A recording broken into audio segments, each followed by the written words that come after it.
Good morning everyone, कैसे हैं आप सभी। आई होप अच्छे एंड स्वस्थ होंगे और आपकी तैयारी है वो अच्छे से कंटिन्यू कर रही होंगी। आप सभी का स्वागत है आपके अपने यूट्यूब चैनल लर्न विद प्रीत चौधरी में। हमारी आरएस प्री 2023 की टेस्ट सीरीज चल रही थी, जिसमें से आज का हमारा जो टेस्ट है वो 53वां टेस्ट रहने वाला है। ये टेस्ट सीरीज आपके लिए काफ़ी इम्पोर्टेंट है और जिन्होंने भी आपके 52 टेस्ट है वो कर लिए हैं उनको पता भी है कि किस लेवल के हमारे एग्जाम में टेस्ट आते हैं और किस लेवल के आज हम ये टेस्ट है वो कर रही हैं। ये टेस्ट सीरीज इसलिए भी आपके लिए इम्पोर्टेंट है क्योंकि इससे है हमारे वो इम्पोर्टेंट टॉपिक तो कवर हो ही रही हैं जिनसे क्वेश्चंस हैं वो मैक्सिमम पुटअप होते हैं, और साथ में वो जो एग्जाम में एग्जामिनर जिस लैंग्वेज से क्वेश्चन लेके आता है जिसमें हमें वो ही है कि हमें घुमा देता है पढ़ते टाइम, तो वो उसकी भी प्रैक्टिस हमारे साथ साथ हो रही है। आप सभी के कहने पर मैं है अब कल से आपकी क्लासेज है जो आपकी टेस्ट सीरीज है वो आपके सब्जेक्ट वाइज और टॉपिक वाइज है वो लेके आऊँगी। आज मैं आपके वो तीनों टॉपिक बता दूंगी तो आप उनका एक बार रिवीजन कर लेना। फिर कल मैं कोशिश करूंगी कि तीनों टॉपिकों से ज़्यादा क्वेश्चन है मैं आपको करवा पाऊँ। तो आपके जो पहला टॉपिक है वो आपका होगा इंडियन पॉलिटी। इंडियन पॉलिटी का जो टॉपिक है वो रहने वाला है आपका जो संविधान संशोधन है, संविधान संशोधन, जो संविधान संशोधन की प्रक्रिया है उसके ऊपर है आपके क्वेश्चंस है वो रहेंगे। उसके अलावा अगर हम राजस्थान ज्योग्राफी की बात करें तो राजस्थान ज्योग्राफी में आपका जो टॉपिक है वो जलवायु और मृदाएं, इस पे आपका जो क्वेश्चंस हैं वो कल के रहेंगे। और तीसरा टॉपिक है वो राजस्थान का जो आपका आधुनिक इतिहास है, आधुनिक हिस्ट्री है, उसमें जो आपकी 20वीं सदी के जो भी जनजातीय आंदोलन है उन पे क्वेश्चंस रहेंगे। तीनों के तीनों आपके टॉपिक है वेरी इंपॉर्टेंट है, तो आपके इनमें जो क्वेश्चंस है वो मैं अपन कल करेंगे। तो कल की क्लास पे काफ़ी इंपॉर्टेंट रहेंगे और साथ साथ में ये हमारे जो टॉपिक वाइज है टेस्ट चलते रहेंगे। इसके साथ ही मैं बीच बीच में आपको क्लास से प्रोवाइड करवा दूंगी आर्थिक समीक्षा और बजट की। आपको पता है कि आर्थिक समीक्षा से है वो आपके 12 से 13 क्वेश्चन बनते हैं, 12 से 13 क्वेश्चन बनते हैं। और इन्हीं आर्थिक समीक्षा में आपको जो योजनाएं होती हैं, योजनाओं से भी जो भी क्वेश्चन बनेंगे, अब आपको पता है कि जो हमारा राजस्थान करंट होता है उसके 6 से 7 क्वेश्चन बनते हैं। यही इंडिया करंट में आपके 5 से 6 क्वेश्चन बनते हैं। वर्ल्ड करंट अफेयर की बात करें तो वही आपके 6 से 7 क्वेश्चन बनते हैं। योजनाओं की बात करें तो वही 6 से 7 क्वेश्चन बनते हैं, एक क्वेश्चन ऊपर नीचे होता है। तो आप अगर एवरेज मान के चलें, 6 क्वेश्चन मान के चलें, 6 राजस्थान करंट अफेयर, 6 आपके इंडिया करंट अफेयर, 6 आपके वर्ल्ड करंट अफेयर, 6 आपके योजनाओं से और 12 से 13 क्वेश्चन आपके आर्थिक समीक्षा से। तो आप टोटल कर सकते हो कि हमारे करंट अफेयर से है वो कितने क्वेश्चन आते हैं। तो आर्थिक समीक्षा, बजट और करंट अफेयर्स की बीच बीच में मैं आपको क्लास से वो प्रोवाइड करवा दूंगी और साथ में हमारी ये जो टॉपिक वाइज टेस्ट सीरीज है वो ही चलती रहेंगी। तो आज के टेस्ट की तरफ बढ़ते हैं। आज का हमारा टेस्ट है वो स्टार्ट करते हैं। फर्स्ट क्वेश्चन है, तारीख-ए-राजस्थान नामक ग्रंथ किसके द्वारा लिखा गया? मुंशी ज्वाला शाह, खाफी खां, शिवदास और कालिदास कायस्थ। तो जो राइट आंसर होगा वो होगा ऑप्शन है फोर्थ है, कालिदास कायस्थ हैं, इनके द्वारा तारीख-ए-राजस्थान ग्रंथ है वो लिखा गया। कब लिखा गया? 1793 ईस्वी में लिखा गया। ये जो आपके कालिदास कायस्थ है ये अजमेर के रहने वाले थे। उन्होंने ये ग्रंथ है ये जयपुर के जो स्वाई प्रताप सिंह है, जयपुर के स्वाई प्रताप सिंह उनके कहने पे ये ग्रंथ है लिखा था। 3 चीजें याद रखनी है। तारीख-ए-राजस्थान ग्रंथ किसने लिखा है? कालिदास कायस्थ ने। कब? 1793 में। किसके कहने पर? जयपुर के स्वाई प्रताप सिंह है उनके कहने पर। और कालिदास कायस्थ कहाँ के हैं? अजमेर के थे। तो आपका राइट आंसर ऑप्शन फोर्थ। आगे बढ़े अपना अगला क्वेश्चन। निम्नलिखित में से किसमें विख्यात गायत्री मंत्र अंतर्विष्ट है? ऋग्वेद, यजुर्वेद, अर्थवेद और सामवेद। तो आपका जो राइट आंसर होगा वो होगा ऑप्शन है फर्स्ट है।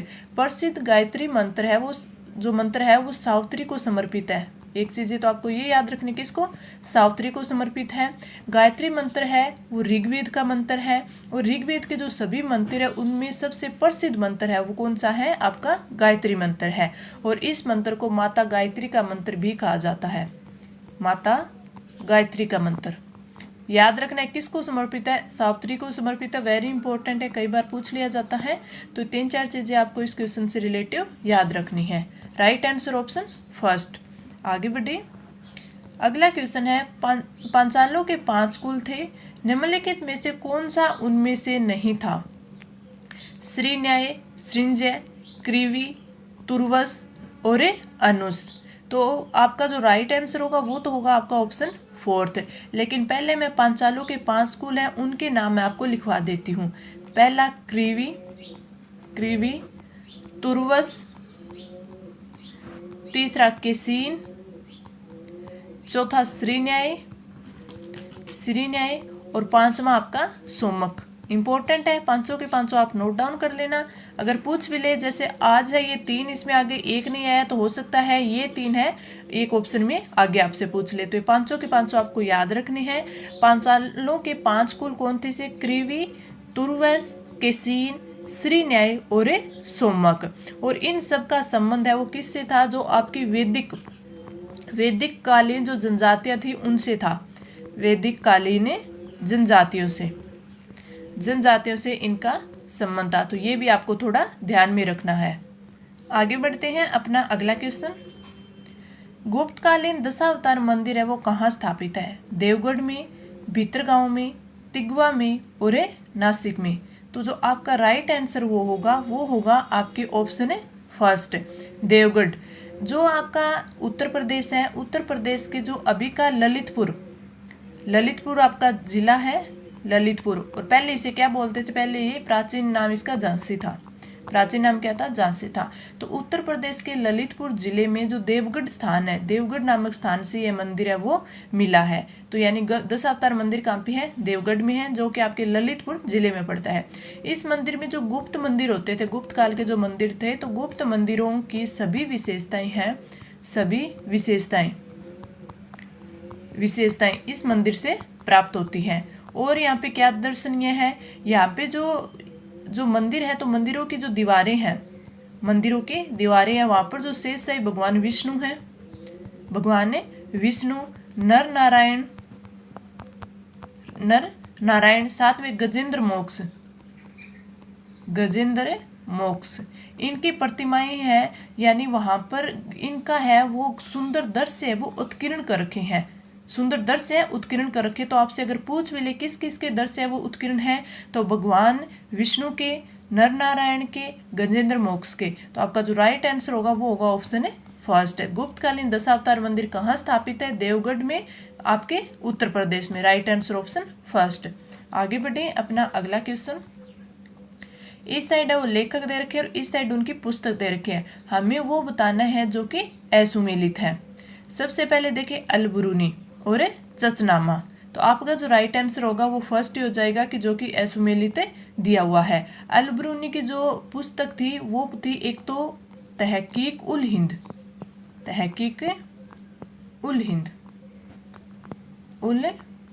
हिंद। और इस बुक में किस चीज़ की चर्चा की गई है? जो तहकीक उल हिंद है, इसमें जो भारतीय विज्ञान, धर्म और समाज, इन तीनों की चर्चा है वो आपके अलबरूनी की पुस्तक तहकीक उल हिंद में की गई है। तो राइट आंसर तो हमारा ऑप्शन एक ही हो गया। आगे अगर हम इनकी बात करें, जो मिनहाज उस सिराज है, तो इनकी पुस्तक कौन सी थी? इनकी पुस्तक तबाकत ए नासरी थी। अगर आपसे पूछ ले कि इनकी जो पुस्तक है उसमें किसका जिक्र है, तो तुर्कों की आरंभिक भारत में जो विजय थी, तुर्कों की आरंभिक भारत में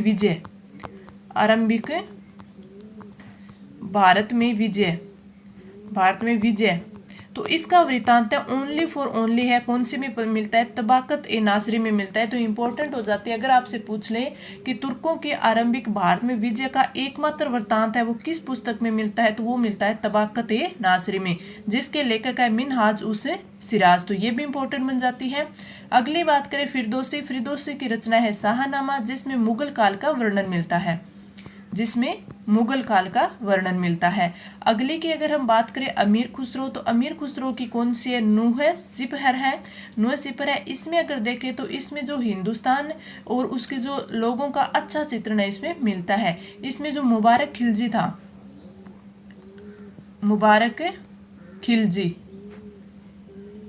मुबारक खिलजी, उसका भी वर्णन है इसमें मिलता है। तो अगर आपसे पूछ भी लिया जाए तो आप बता सकते हैं। इसमें जो मुबारक शाह के भवन थे उनकी विजय थी, और इसके साथ साथ ही जलवायु, सब्जियां, फल, भाषा, दर्शन, इन जैसे विषयों पर भी इसमें चर्चा की गई है। तो राइट आंसर तो हमारा ऑप्शन है फर्स्ट हो जाएगा। आगे बढ़े अपना अगला क्वेश्चन।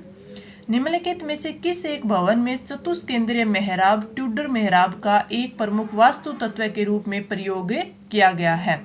अलाई दरवाजा, बुलंद दरवाजा, फतेहपुर सीकरी में भवन और कुवतुल इस्लाम में मस्जिद। तो इस क्वेश्चन का राइट आंसर हो जाएगा ऑप्शन है फोर्थ। जो चतुष्केंद्रीय मेहराब है वो एक वास्तु तत्व है, वो किस में है? वो कुवतुल इस्लाम मस्जिद में इनका यूज किया गया है। कुवतुल इस्लाम मस्जिद की बात करें तो इसका जो निर्माण है वो गुलाम वंश के जो कुतुबुद्दीन ऐबक थे उनके द्वारा इसका निर्माण करवाया गया। कुतुबुद्दीन ऐबक के द्वारा निर्माण करवाया गया। कब करवाया गया था? जो 1191 की जो दिल्ली विजय थी उसकी स्मृति में है इसका निर्माण करवाया गया था। इस मस्जिद के भीतर एक खुला चतुष्कोणीय आंगन है। तो हम बता सकते हैं कि चतुष्केंद्रीय मेहराब का यूज है वो किसमें? कुतुबुल इस्लाम मस्जिद में किया गया। किसने निर्माण कराया? कुतुबुद्दीन ऐबक ने। कब करवाया था? 1191 की जो दिल्ली विजय थी उसके उपलक्ष्य में इसमें करवाया था, यानी उस विजय की स्मृति में करवाया था। आप याद रख सकते हैं जो अलाई दरवाजा है, अलाई दरवाजा का निर्माण जो अलाउद्दीन खिलजी ने करवाया था वो इसी कुतुब मीनार के निकट में स्थित है। तो ये भी आप याद रखना कि अलाई जो दरवाजा है उसका निर्माण किसने करवाया था? अलाउद्दीन खिलजी ने। इस क्वेश्चन का राइट आंसर ऑप्शन फोर्थ। आगे बढ़े अपना अगला क्वेश्चन। निम्नलिखित में से किसने एज ऑफ कंसेंट एक्ट 1891 में प्रस्तावित बालिकाओं की विवाह योग्य आयु की सीमा को 10 वर्ष से बढ़ाकर 12 वर्ष करने का विरोध किया? महादेव गोविंद रानाडे ने, स्वामी विवेकानंद ने, बाल गंगाधर तिलक ने और गोपाल कृष्ण गोखले ने। तो जो आपका राइट आंसर होगा वो होगा ऑप्शन थर्ड। अब मैंने आपको राइट आंसर तो बता दिया कि जो ये एक्ट था एज ऑफ कंसेंट एक्ट, यानी जो कि सम्मति आयु का विधेयक था, उस पर विरोध किया था बाल गंगाधर तिलक जी ने। बाल गंगाधर तिलक की बात करें तो मैंने आपको बताया था ना कि उग्रवादी आपके व्यक्ति और वर्ग था एक, और एक क्या था? उग्रवादी, और एक था नरम दलीय था। तो जो उग्रवादी प्रवृत्ति के थे उस दल में कौन आते थे? बाल गंगाधर तिलक आते। लेकिन जब सामाजिक सुधारों की बात होती थी तो उस टाइम है सामाजिक सुधारों में इन्हें नरमदलीय व्यक्ति माना जाता था। इन्होंने जो सम्मति आयु है उस विधेयक का विरोध जरूर किया था, लेकिन इन्होंने इसलिए किया था कि जो विदेशी है तो विदेशियों के द्वारा हमारे समाज सुधार में कानून बनाए जाने का अधिकार विदेशियों को नहीं होना चाहिए, इसीलिए इन्होंने इस चीज़ का विरोध किया था। इनका विचार था कि जो समाज सुधार है, लोकमत है, को शिक्षित करने से ही ये सब ठीक किया जा सकता है। इससे इम्पोर्टेंट क्वेश्चन ये भी बनता है, इनकी दो प्रमुख पुस्तकें हैं। एक तो गीता रहस्य, सभी को याद है गीता रहस्य। इसके अलावा इनकी एक है Arctic home of the irons, Arctic home of the irons काफ़ी इंपॉर्टेंट है दोनों पुस्तकें। लेकिन गीता रहस्य तो हर बच्चे को याद है, लेकिन ये इंपॉर्टेंट बन जाती हैं, तो दोनों पुस्तकें आपको याद होनी चाहिए। इस क्वेश्चन का राइट आंसर ऑप्शन थर्ड हो जाएगा। आगे बढ़े अपना अगला क्वेश्चन। इस साइड समाचार पत्र दे रखे हैं और इस साइड उनके संपादक दे रखे हैं। हमें इनमें सुमेलित करना है कि कौन सा किसका है। सबसे पहले आया समाचार दर्पण। तो समाचार दर्पण की बात करें तो ये कब से? ये 1818 ईस्वी में जो मार्क्समैन थे उनके नेतृत्व में समाचार दर्पण निकलना आरंभ हुआ था। तो याद रखना है समाचार दर्पण 1818 किसके नेतृत्व में? मार्क्समैन के नेतृत्व में। अगले बात करें मिरात उल अखबार। तो जो मिरात उल अखबार है ये फारसी भाषा में था। किसमें? फारसी भाषा का जो समाचार पत्र मिरात उल अखबार है ये राजा राम मोहन राय के अखबार था, राजा राम मोहन राय का था। तो आपका ए में 4 आ जाएगा, बी में आपका 1 आ जाएगा। अगले की बात करें केसरी की, तो जो बाल गंगाधर तिलक थे उन्होंने 1881 में मराठी भाषा में केसरी नामक समाचार पत्र का प्रकाशन आरंभ करवाया था। केसरी बाल गंगाधर तिलक। यंग इंडिया की बात करें तो यंग इंडिया समाचार पत्र महात्मा गांधी से रिलेटेड। महात्मा गांधी से।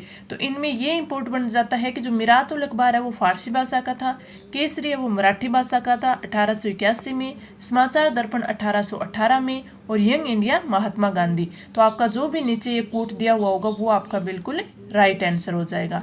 अब हम आगे बढ़े अपने अगले क्वेश्चन पर। निम्नलिखित में दिए गए आंदोलनों यानी सत्याग्रहों का जो सही कालानुक्रम है वो हमें बताना है कि सबसे पहले कौन सा हुआ था, उसके बाद कौन सा हुआ, इन्हें क्रम के अनुसार है हमें लगाना है। तो जो सबसे पहले सत्याग्रह हुआ था वो हुआ था चंपारण सत्याग्रह। चंपारण सत्याग्रह की बात करें तो 1917 में किया गया था, गांधी जी के द्वारा प्रारंभ किया गया था।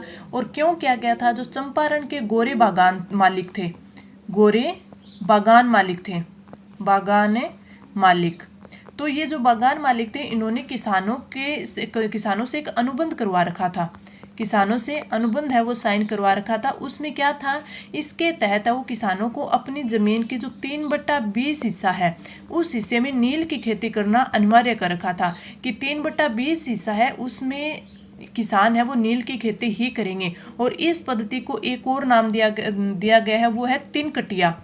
तीन कटिया पद्धति इंपॉर्टेंट हो जाती है। अगर आपसे कभी ये भी पूछ ले कि तीन कटिया पद्धति क्या थी, तो आपको याद रखना है कि जो चंपारण के गोरे बागान मालिक थे उन्होंने किसानों से एक अनुबंध करवा रखा था, जिसके तहत किसानों को अपनी जमीन पर 3/20वें हिस्से पर क्या करनी पड़ती थी, नील की खेती अनिवार्य करनी पड़ती थी। इसे बोलते थे तीन कटिया पद्धति। तो इसी के विरोध में महात्मा गांधी जी ने है वो चंपारण सत्याग्रह है वो किया था।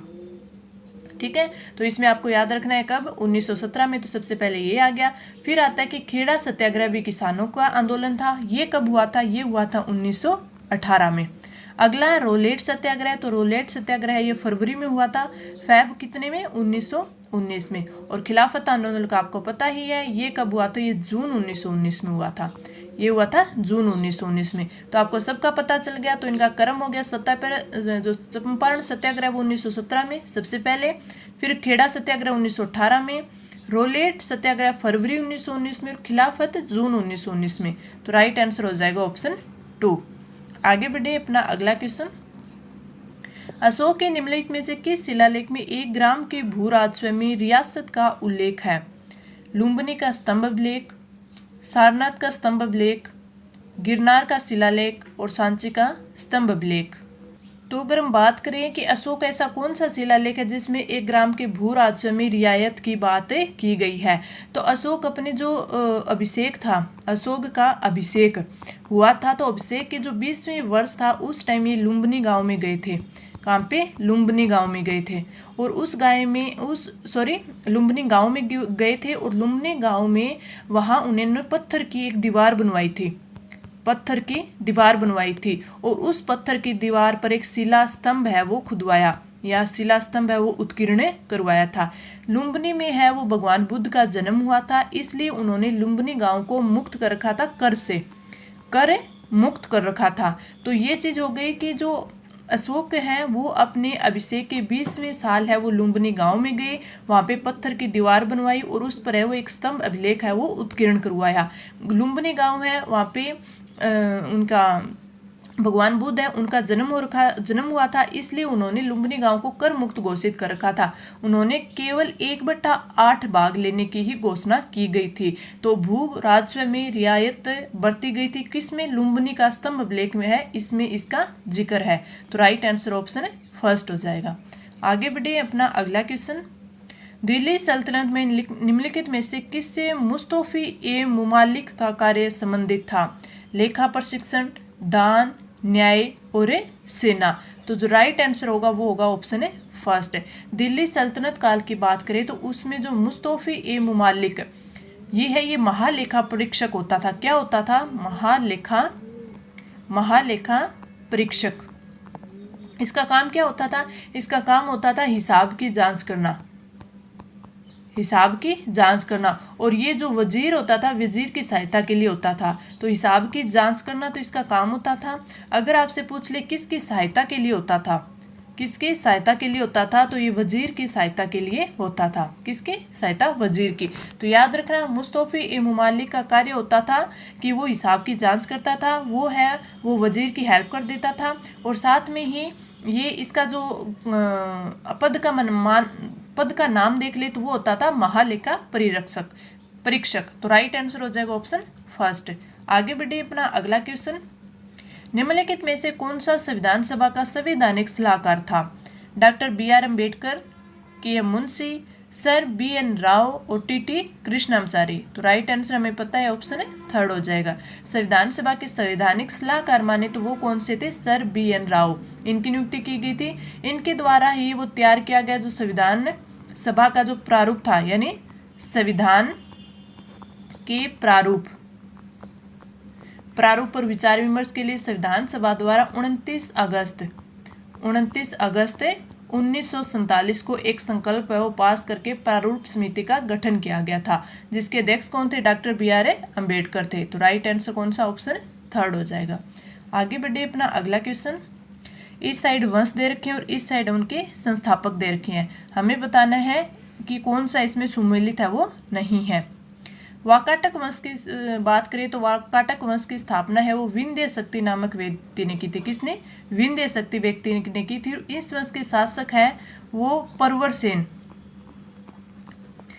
उन्होंने सम्राट की जो प्रवरसेन है उन्होंने सम्राट की उपाधि धारण की थी। तो अगर आपसे पूछ भी ले कि वाकाटक वंश है, वाकाटक वंश के किस व्यक्ति ने है या किस शासक ने है वो सम्राट की उपाधि धारण की थी, तो आप याद रखना कि इस वंश के शासक जो प्रवरसेन थे उन्होंने 275 से 335 ईस्वी तक इनका शासन था और इसमें उन्होंने सम्राट की उपाधि है वो धारण की थी। तो इन्हें वाकाटक वंश का वास्तविक संस्थापक भी बोला जाता है। अगर सीधा पूछ ले वाकाटक वंश का संस्थापक कौन था तो विंध्य से शक्ति व्यक्ति थे, लेकिन वास्तविक संस्थापक पूछ ले तो वो कौन थे? प्रवरसेन थे।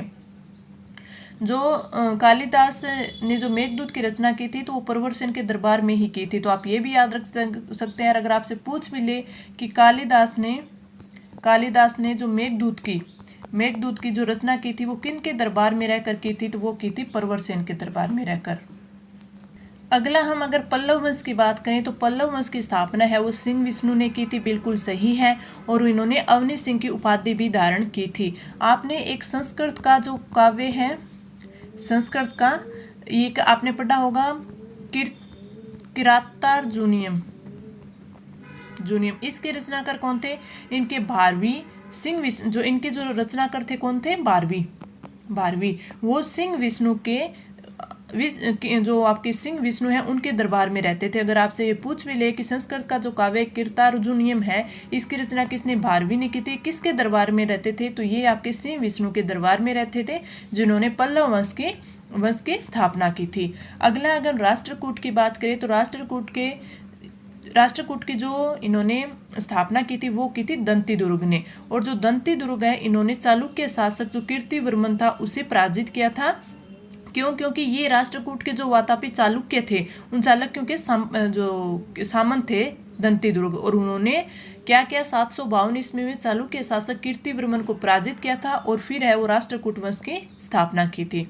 अगर आगे हम बात करें चोल वंश की तो चोल वंश की जो स्थापना है वो 19वीं सदी में किसने की थी? विजयालय चोल ने की थी। विजयालय चोल ने इन्होंने इसकी स्थापना है वो की थी और इस साम्राज्य का पुनरुत्थान किया था। और विजयालय पल्लव है वो पल्लवों का सामंत था। ये है वो किसके? पल्लवों का सामंत था।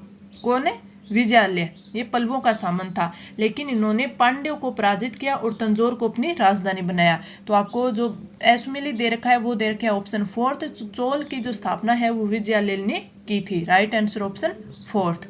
आगे बढ़िए अपना अगला क्वेश्चन। शेरशाह के मकबरे से संबंधित असत्य कथन है हमें बताना है। यह मकबरा सासाराम बिहार में स्थित है। शेरशाह का मकबरा अष्टकोणीय है। शेरशाह के मकबरे को कनिगम ने ताजमहल से भी सुंदर बताया है और यह मकबरा यमुना नदी के तट पर स्थित है। तो अगर शेरशाह के मकबरे की बात करें तो वो सासाराम बिहार में स्थित है और वो सोन नदी के किनारे एक झील के मध्य में बना हुआ है, ना कि यमुना नदी। तो आपका राइट आंसर होगा ऑप्शन फोर्थ कि सोन नदी के किनारे एक झील के मध्य में बना हुआ है और चारों ओर पानी से घिरा हुआ है और ये मकबरा है वो अष्टकोणीय है। शेरशाह का मकबरा है उसको कनिगम ने ताजमहल से भी सुंदर बताया है। ये सारी चीजें सही है, लेकिन जो गलत है वो है ऑप्शन फोर्थ। आगे बढ़े अपना अगला क्वेश्चन। भारत के चीन के साथ संबंध के संदर्भ में निम्नलिखित पर विचार कीजिए। भारत के साथ चीन का युद्ध कब हुआ?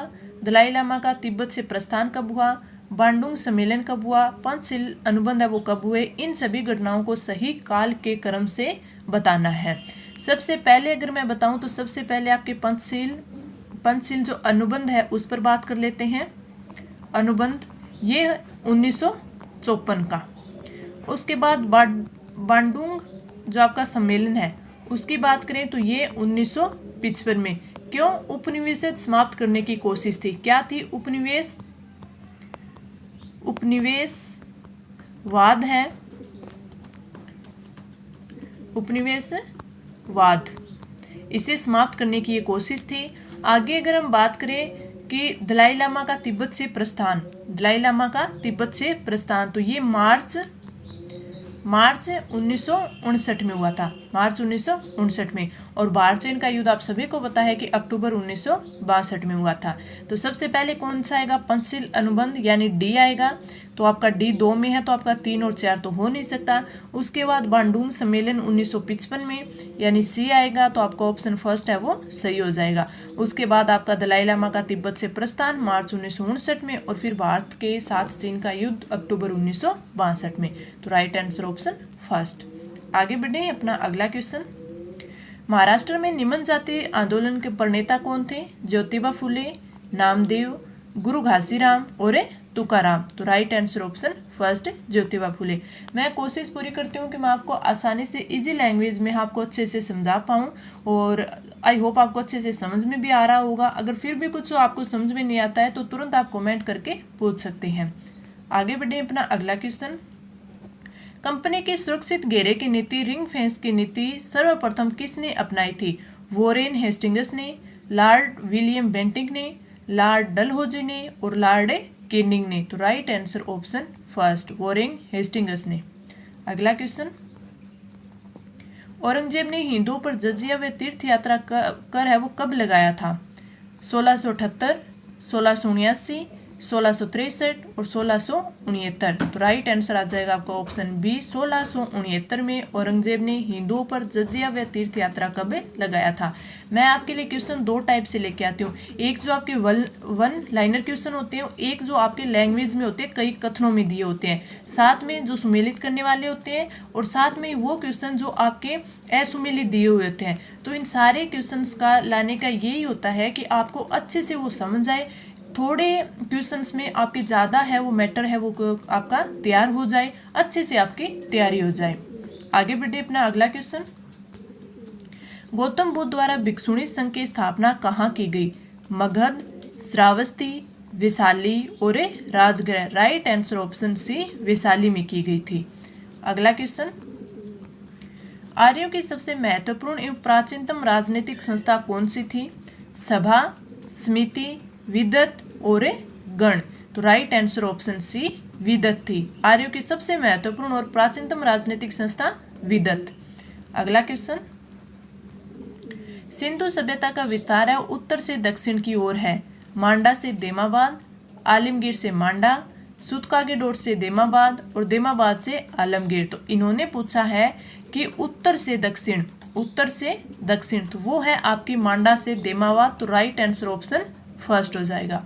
अगला क्वेश्चन। निम्नलिखित में से कौन वेदत्रयी में शामिल नहीं है? सामवेद, अथर्ववेद, यजुर्वेद और ऋग्वेद। तो जो आपका राइट आंसर होगा वो होगा ऑप्शन बी अथर्ववेद है, वो वेदत्रयी में शामिल नहीं है। Right answer option B. अगला क्वेश्चन। निम्न में से किसके सोने के सिक्के वजन में सबसे अधिक भारी हैं? कनिष्क, समुद्रगुप्त, स्कंदगुप्त और श्रीगुप्त। तो जो राइट आंसर होगा वो होगा ऑप्शन सी स्कंदगुप्त के जो सिक्के थे इनके द्वारा बनाए गए वो सिक्के वजन में सबसे अधिक भारी थे, और किसके थे? सोने के थे। तो राइट आंसर ऑप्शन सी। अगला क्वेश्चन। मुगल काल में सरकार यानी जिलों में महत्वपूर्ण अधिकारी कौन होता था? जो भी जिले होते हैं तो मुगल काल में उन्हें क्या बोला जाता था? सरकार बोला जाता था। सूबेदार, सिकदार, फौजदार और उपरोक्त सभी। तो राइट आंसर होगा वो होगा ऑप्शन थर्ड। फौजदार है वो मुगल काल में जिलों में महत्वपूर्ण अधिकारी होता था। Right answer option C. अगला क्वेश्चन। कानपुर के विद्रोह का दमन निम्नलिखित में से किस अंग्रेज अधिकारी द्वारा किया गया? General Renard, Colin Campbell, colonel Neill और विसेंटे आयर। तो राइट आंसर हो जाएगा ऑप्शन बी, कोलिन कैंपबेल के द्वारा कानपुर के विद्रोह का दमन है वो किया गया। Right answer option B. Next question, Bharat की पहली महिला कबड्डी लीग का उद्घाटन किस शहर में किया गया? ये आपके करंट अफेयर्स के क्वेश्चन है वो स्टार्ट हो गई है, जो कि मैं आपके लिए 10 क्वेश्चन लेके आई हूँ, क्योंकि जो करंट अफेयर्स आपको पता है लगभग है वो 40 क्वेश्चन है वो करंट अफेयर्स के पूछे जाते हैं, जिसमें आपके राजस्थान करंट अफेयर आ जाता है, India current affair, world current affair, उसी में आपके आर्थिक समीक्षा और बजट आ जाती है, उसी में आपका क्या आ जाता है, उसी में आपकी योजनाएं आ जाती हैं, योजनाएं। तो ये पार्ट है हमारे चारों पांचों अच्छे से करंट अफेयर में करने होंगे, तभी है वो हमारा है वो अच्छे से जो 100+ मार्क्स का टारगेट है वो पूरा होगा। तो ये जो 10 क्वेश्चन है काफ़ी इंपॉर्टेंट है। भारत की पहली महिला कबड्डी लीग का उद्घाटन है वो किस शहर में किया गया था? मुंबई में, जयपुर में, नई दिल्ली में और दुबई में। Right answer option D, Dubai में किया गया। अगला क्वेश्चन, कौन सा देश जुलाई में फिर से यूनेस्को में शामिल होगा यानी हो गया? अमेरिका, इटली, ऑस्ट्रेलिया और इनमें से कोई नहीं। तो राइट आंसर हो जाएगा आपका ऑप्शन फर्स्ट है अमेरिका। अगला क्वेश्चन, गोरखपुर गीता प्रेस को 100 साल पूरा होने पर किस पुरस्कार से सम्मानित किया गया है? द प्रेस वर्ल्ड, पुलित्जर पुरस्कार, गांधी शांति पुरस्कार और इनमें से कोई नहीं। Right answer option C, Gandhi शांति पुरस्कार से गोरखपुर गीता प्रेस को 100 साल पूरा होने पर पुरस्कृत है वो किया गया है। Right answer option C. अगला क्वेश्चन, रक्षा मंत्रालय ने किस देश से 31 MQ-9B ड्रोन खरीदने की मंजूरी दी है?